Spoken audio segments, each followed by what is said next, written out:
When Facebook claimed they could resurrect the dead, the world laughed. But Facebook were entirely serious. The technology was proprietary, they said, but the details leaked out soon enough.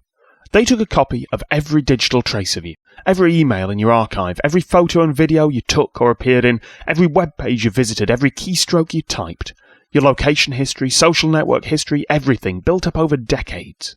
The people who'd grown up with the internet were in their 40s and 50s now, and their old data was still in the systems. From there, Facebook built up a model, petabytes and exabytes in size, that could approximate the way you'd respond. It wasn't a quick or easy process, but it worked. The technology came from a company that wanted to design virtual assistants, something for people who received too much email. Who better to trust your email to than yourself? The trouble was this: the models received the input, updated themselves, and spat out a vaguely coherent set of sentence fragments and concepts in reply. That had to be typed up into English by remote translators, and then that text had to be run through the model again so the vocabulary and grammar would match the original person. So as virtual assistants, they were slow and expensive, and anyone with the money and need would just, hire an actual assistant instead.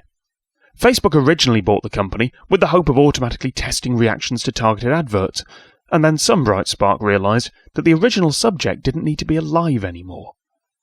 This was their proposal. After you died, your friends and relatives could still send you messages. They could ask for advice, send updates on their lives, and just talk. And the model would send a reply after an hour or two, and it would be pretty much indistinguishable from you. It'd be as if you were on another continent and only had access to email.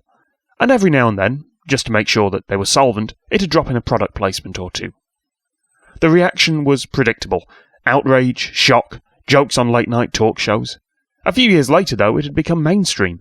Like online dating at the start of the century, it had stopped being something that weirdos do, and instead something that got advertised on billboards. Lots of companies offered it.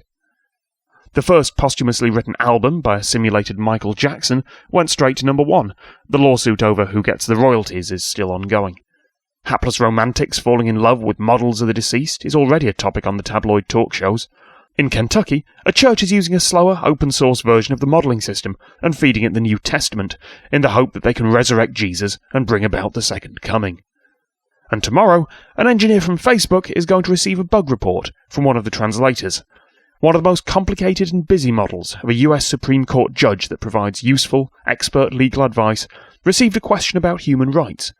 It's pieced together a dozen concepts and in response has claimed that it's conscious, that it's alive, and that it wants the vote. That's when things will really start getting weird.